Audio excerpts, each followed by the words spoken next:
Hello and welcome back once again to the HR Social Hour Half Hour Podcast. This is episode 102. Jon and Wendy talk to Amy Curtis. I'm your host, Jon. And I'm Wendy. How's it going, Jon?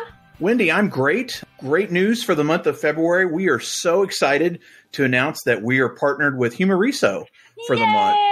So we really appreciate Jon Baldino and his team working with us. You, Jon. And yes, thank you so much to Jon and the whole team at Humoriso. We'll be working with them throughout the month and sharing some of the stuff they've got going on. Super excited to be working with Jon in that way. Yes. The other thing we need to talk about very briefly is, believe it or not, with this doubling up the chats, we're already at the next monthly chat. It's pretty much going to be all of our, it's pretty every much other be show. our banter. Yeah, it's our banter from now on, right? Every other show is going to be about what chat's going on. I am very happy, though, about this one, excited about it. Yeah. We're partnering with our pal, Tracy Sponenberg, to talk about HR tech. And, I think Tracy's story, I don't know if she really talked about it on the show, but she certainly talked a lot about out on social and in different places about her aversion to tech at one point and then how she embraced it. So I think having her on to talk about HR tech implementation, I can't think of a better person to do it because she's got that perspective. We're gonna be talking HR tech and there's so much change going on from the HR perspective, and I think a lot of people are have either recently done implementations, are talking about it, or thinking about it, or I'm happy we're not in the middle of it anymore. Right. We're done for now. They keep talking about more and more, but that's okay. But I think it's always good to talk about and kind of share those lessons learned and how to make it easier on people, because it's something that's crucial to the success in your organization and the success of your employees. So I think HR needs to be involved in a lot of that, and we need to lead the way on doing it well. We always talk about change being constant. And like you said, HR tech, it seems, just in the bit of time we've been doing it, even in the 2 years we've been doing this show now, right? You see how much has changed and continues to morph, and how many more pieces and parts and tools and tricks and all these things that are out there. So it should be a really great conversation, and really appreciate Tracy raising her hand to say she wanted to be one of the folks to help us out. Yep. Thank you, Tracy. I'm really excited about tonight's guest too. And it's fun because I think other than John Cates, and I think this is the second time rather that we'll have three people with Richmond connections on the show. I think because when I met Amy in person, I guess it was last year at SHRM, at some point she stopped me and kind of said, "Hey, by the way, I lived in Virginia." And I didn't realize she was, here and went to school here and super fun. So how did I not know that? Well, that's why we're doing it now. So surprise, Wendy. Yay, but no. Well, I'm going to stop. I'm going to let you introduce Amy and we will get going. Well, that's fantastic. I love that we have that connection that I didn't know about. So the next time we're in person, we'll have to talk about our Richmond stuff. So Amy is the Director of HR Operations with Connections Health Solutions, a behavioral health care provider that specializes in helping those in crisis. She spent 3 years as a counselor and several months as the Administrative Services Manager at the Urgent Psychiatric Care Center in Phoenix before joining the HR team. Her favorite part about her role has been the development of all the infrastructure, policies, and procedures to create an HR team that is a true strategic partner for the company. She enjoys employee relations, organizational design and development, and the legal and compliance parts of HR. Well, Amy, welcome to the show. So excited to have you here tonight. Our first question is what's in your glass? Thank you for having me. Excited. Yes. Well, since I'm still at the office, I would prefer to have a glass of wine, but I just have water for right now. So if you had a glass of wine, what would you be having? It would be a red, maybe a cab. I found a really cute local wine shop, and they call it the Hidden Track Wine Shop. And it's based on hidden tracks on a CD or an album. Oh, great. Nice. And so they try to find hidden and small wineries and different kinds of vintage things. And there's always something different. Nice. And so they have a great little wine club. And so I always try all kinds of different things, but I prefer reds and, any kind of blend or something. So that's what I would be having if I were at home, but not at the office, unfortunately. I love it. I think it's fair to say that's one of the most imaginative stores names of any kind, much less a wine shop. But that's very, very cool. Yeah, I like that a lot. Well, my first thought, honestly, was that's going to date us a little bit, hidden tracks, because can you have a hidden track on a digital album? Sometimes. Well, yeah, you could if it was long enough. In other words, make the tune 20 minutes long and verse 5 minutes, and there's a gap. So in theory, you could. You could. But quite honestly, you got to be old enough to drink wine anyway. Hey, kids, if you're not 21, you're listening to the show, don't drink. You don't know what hidden track is. If you're in the United States anyway, and it's not allowed here. But anyway, Amy, we know what you're doing now. How in the world did you get your start in human resources? I kind of fell into it like a lot of people did. I was working for the company, and the company had outsourced HR to a PEO, and we were growing, and so they wanted to bring HR internally. And we were going through an implementation with ADP at the time, and we had an HR department of one at the time. And she was just struggling to get the managers on board and to get everyone on board, and just with some of the different things. And I just, because I like to get my hands in everything, she and I were talking a lot. And one day, and I don't know what possessed me to say it, I just think a little voice inside my head said, you need to say this to Jill. And so I said, I've always been interested in HR. And she said, oh my gosh, really? And so within a couple weeks, she had, stolen me away from the management role I was in and brought me on. And we were building a department from the ground up. So everything I learned, I was learning on the job. And just like everything else I've done in my career, I went all in. So it was, where can I learn stuff? Where can I get information? How can I figure all this stuff out? Where do I go for anything? And so I just jumped right in. And my background as a therapist and a clinician, I understood the operation of the company. So I already understood how a lot of things worked. And it was just a matter of taking and learning that HR piece. And I had relationships with people already. And it was just about just changing and navigating those a little bit differently. Starting out as a therapist is interesting for an HR person, for sure. Yeah. Talk to us a little bit about how that background has been helpful in practicing HR. Well, it's pretty amazing, especially the more that I get into the employee relations piece and the leadership piece of what I'm doing now. I started off when I decided I was going to be a counselor and get my master's in counseling. At the time, I wanted to be to work in a school and be a guidance school counselor. And I had to do an internship in grad school, and I was at a crisis center. And I walked in there, and it's staffed 24/7. And I was like, these are my people, because it takes a unique personality to do crisis work, because you're working with people, the sickest of the sick. And I just fell in love with this crisis idea of being able to help somebody gather information, make a decision, and move on to the next thing. And so my whole career as a therapist, I was always doing emergency and crisis intervention, that kind of thing. And so what I've learned from that is the skills that I've learned by doing that is I'm really good at reading a situation, reading people, asking the right questions, gathering information, and then making a decision.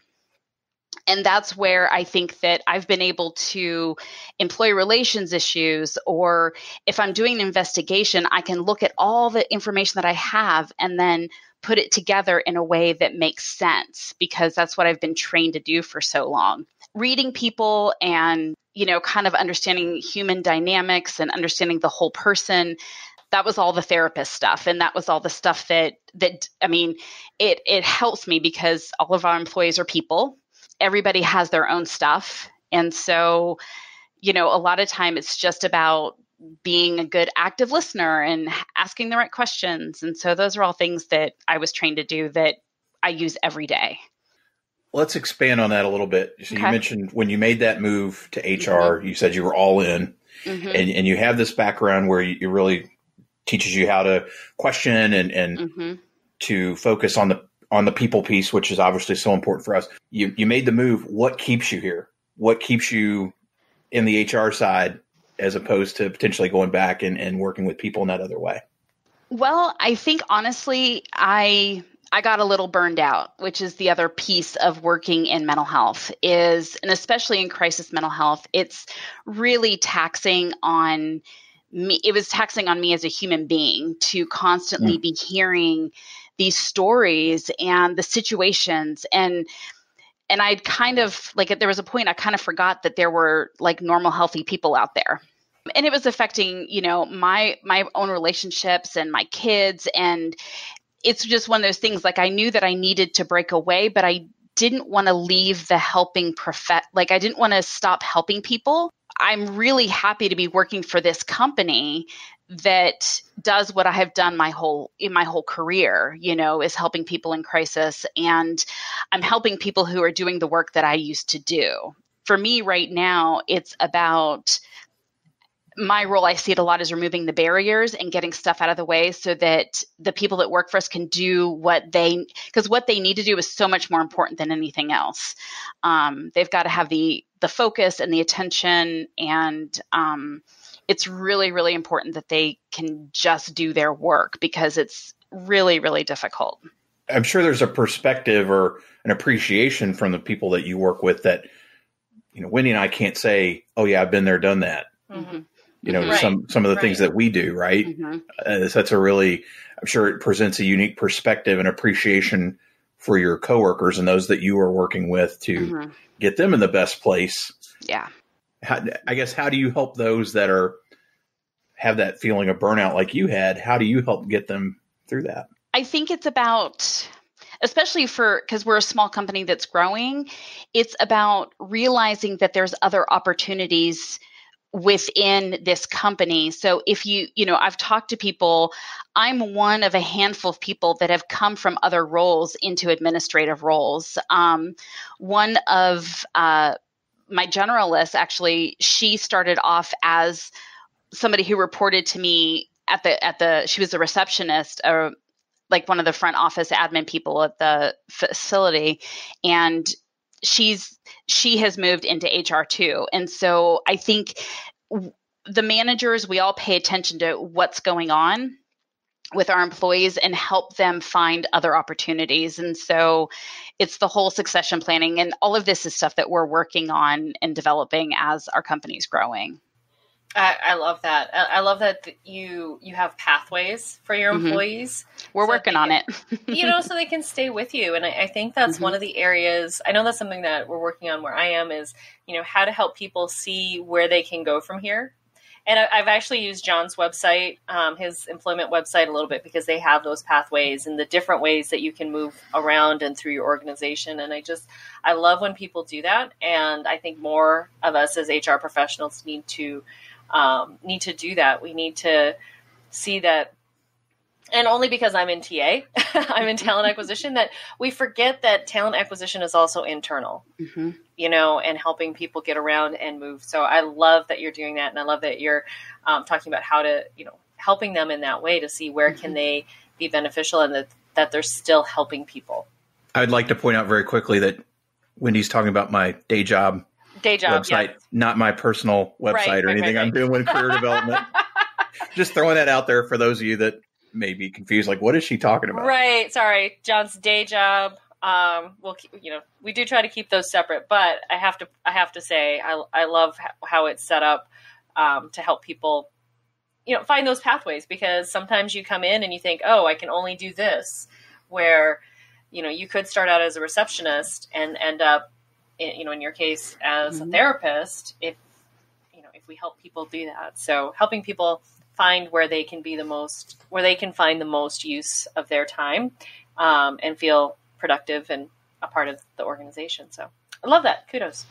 So Amy, as someone who is, every industry has their unique challenges, and you've been in healthcare for a while. It's kind of been your only industry since you moved into HR from being a therapist. What are some of the key people issues that you see for healthcare in 2020? Well, I think that, burnout and staying connected and all that is always an issue. Healthcare in general, there's a growing shortage of nurses, of physicians, and in my field especially, there are fewer and fewer psychiatrists coming out of med school. Wow. So there's a lot more opportunities in the medical field for the mid-level, so like a nurse practitioner or a physician assistant to get, and we have several of those kinds of roles. But I think some of those recruiting, and it's also becoming really competitive in terms of compensation, because there's usually different funding streams that limit how much people can get paid. And it's really competitive. And there's a lot of people coming up now who want to help people, which is a good thing. There's lots of good companies. There's a lot of competition, but that's one of the things that we're focused on right now, is just trying to stay competitive and get the best people working for us. Curious, do you know why there's that drop in terms? I obviously recognize there's a people shortage, just the physical number of people, but particularly you mentioned like psychiatrists. Why the move away from that as a study? Feel like there's fewer available for us to recruit, and a lot of people aren't going into psychiatry in med school, or they're going into different parts. And so it's so specialized that it's just not it's not the big thing that everybody wants to go into when they're in med school. It's not it's not sexy. It's not sexy at all. But where people are driven to work, especially in behavioral health, is because they either have their own personal experience or they have family experience. I mean, mental health is not any different from any kind of physical health. And we all know somebody, and we've all had our own issues. And so it's one of those things that's really what drives people to work, especially in this field. And so a lot of the work we do too is how do we support those people, knowing that, because we have specialized roles that are geared towards people who have their own personal experience, providing sort of peer support to the people that we serve. And so there is a unique kind of support and guidance that some of these employees need too. I'm not sure why. I just think it's probably just not as sexy as, ortho or something like that. Well, you've seen that. I've seen that in my experience in healthcare, that, you go into med school and you end up specializing in something that's going to make you money. Mm-hmm. And so, we don't have people that are in, psychiatric care or even just family med, general med, to be able to take care of people on that higher level, and not dig so deep. So, I think that's going to be one of those areas. I think, psychiatric care is going to be huge, and hopefully the more we normalize the conversations around mental health, hopefully that'll help. Yep, absolutely. We're going to take a quick break and we'll be right back. This episode of the HR Social Hour Half Hour podcast is brought to you by our friends at Humoriso. Humoriso strategizes with companies to develop plans to manage talent, recruit for skill gaps based on employee inventories, assess markets for growth, develop long-range succession plans, and influence a culture of enthusiastic buy-in. They handle all facets of organizational development and provide strategic direction to their clients. Humoriso provides outsourced human resources services, including their flagship HRO plan, which helps businesses save money, increase productivity, and reduce legal risks by providing dedicated HR consulting for compliance, training, performance management, employee relations, workplace management, discipline, and other important HR best practices. To learn more and to schedule a time to speak with a Humoriso consultant, you can visit them at humoriso.com. Thanks again, Humoriso, for sponsoring the HR Social Hour Half Hour podcast. And now, back to the show. And we're back. Amy, this is everyone's favorite part of our show, the half-hour question connection. Yay! When you were young, what career did you dream of having? I wanted to be a teacher when I was little, but I would, and that's what I always said I wanted to do, but probably on like 3 or 4 of my report cards as a kid, the teachers would always say, Amy would be an excellent lawyer because she has a strong sense of fairness. Nice.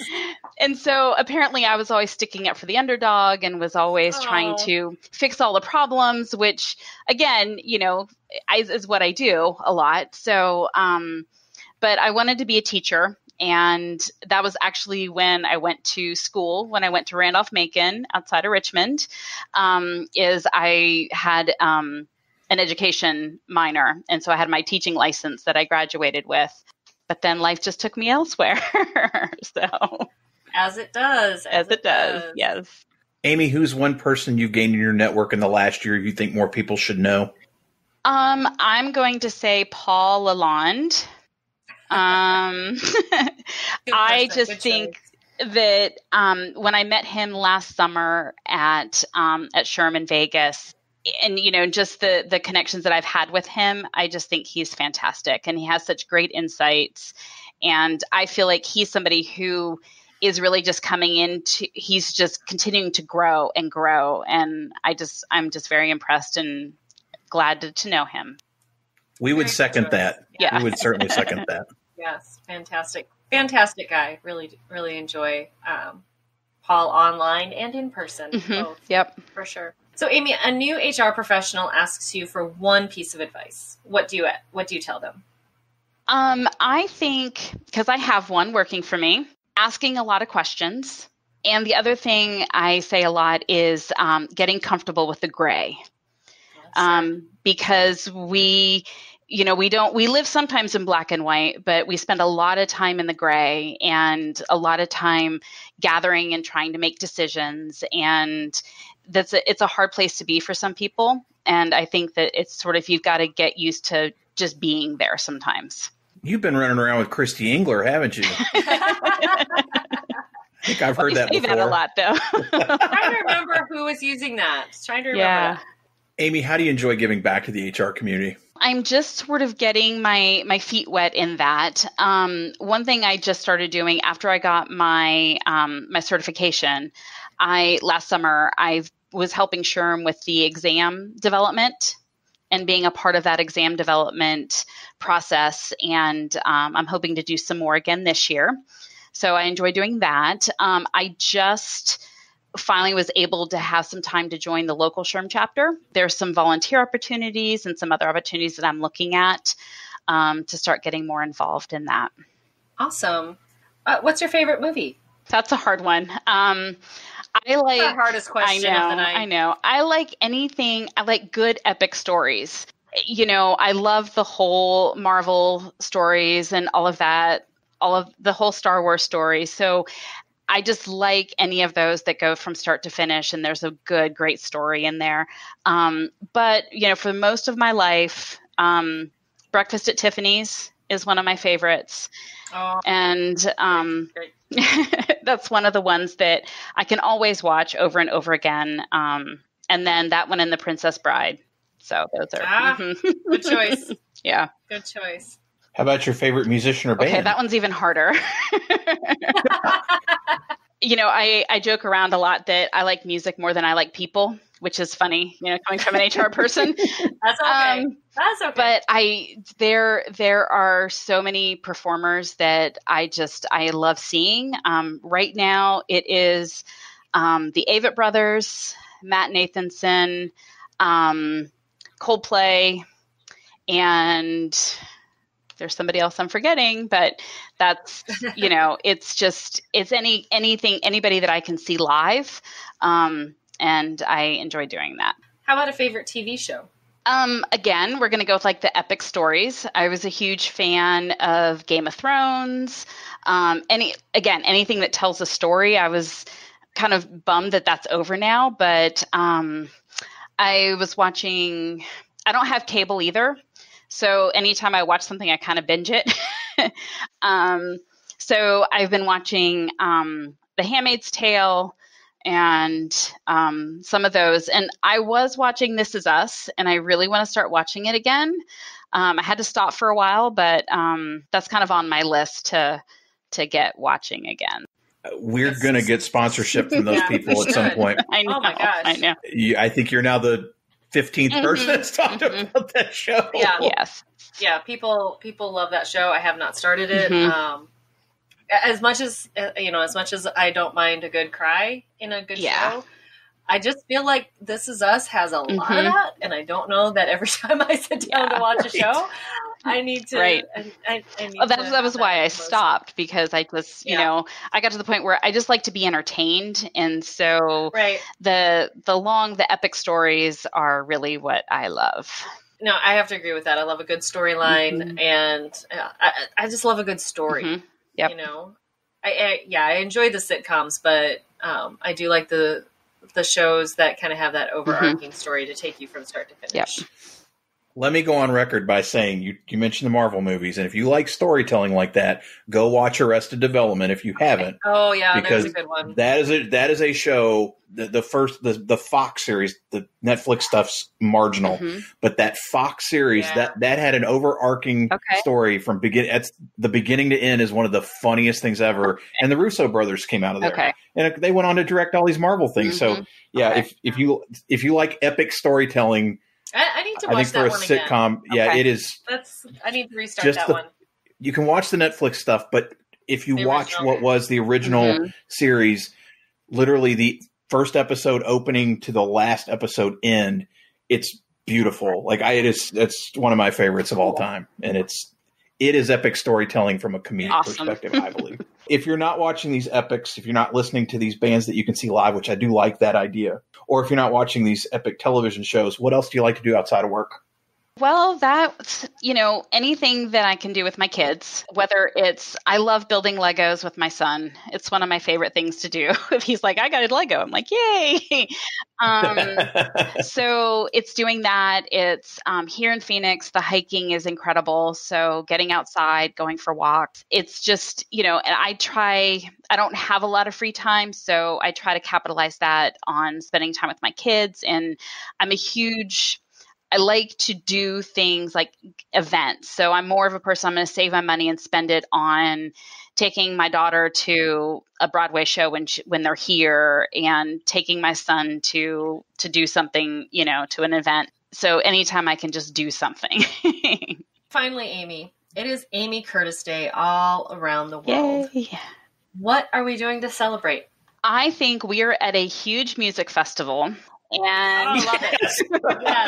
I love it. It's like, we're going to date ourselves again, but like Band-Aid, where it's, one of those things where it's just every amazing band is just playing and everybody gets to be there. And,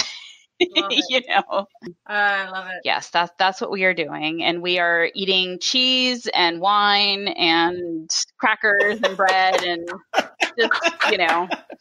just enjoying life. Right here. Yep. Amy, when I thought you said you're going to age us, I thought you were going to say Lollapalooza. No. If you'd said the US Festival, I may have just turned us off. Yeah. Hey, she didn't say Woodstock, so we're all good. That's right. Well, they had that in 94 and 99, right? That's true. They tried to reboot it. And you can't. I say, though, we should, from now on, anybody talks about it, let's use the US Festival and see how many people even look at us like, what in the world are they talking about? We're going to have a lot of looks. Yep. Amy, it has been a lot of fun having you with us tonight, and so appreciative of your time and taking some time out. I know it's the end of the day for you, and hopefully maybe you can get out of there and enjoy that glass of wine this evening. Yes. For those listeners that don't know you or that aren't connected, what's the best way for them to reach out there? Probably right now it's on Twitter at Amy Curtis _HR, or on LinkedIn are probably the best two places to find me. We will have both of those in the show notes. Wendy, how about you? What's the best way for listeners to find you out there? Best way is always on my blog, mydailyjourney.com. Daily is D as in dog, AILEY. And of course, second and fourth Sunday of each month, 7 p.m. Eastern Time. You will find me on Twitter as part of the HR Social Hour Twitter chat. How about you, John? I want to take a quick minute just to, again, thank Humoriso for sponsoring this month and this episode. Again, really appreciate John and his team there working with us in this way. If you want to reach me, hrsocialhourpodcast.podbean.com. Open up the hamburger on the top left-hand side of the screen you'll see, yes, folks, apparently it's called a hamburger. I learn something new all the time. Thank you, Wendy and Steve Brown. Yeah, open it up. Accessed all my notes there. A way to contact me. If you're an international listener, we are going to ask on every episode, please contact us. We'd love to send you a gift, and thank you for being part of our community and for continuing to listen. If you're there on the website, listen, or if you go to, when you're at the website, listen, rate, review. I'm sorry, I'm all over the place tonight. It's been a lot of fun. Again, Amy, really appreciate being with us. So for the HR Social Hour Half Hour podcast, I'm Jon. And I'm Wendy. And as always, be sure to connect, give back, and network. Take care, everybody. We'll see you soon.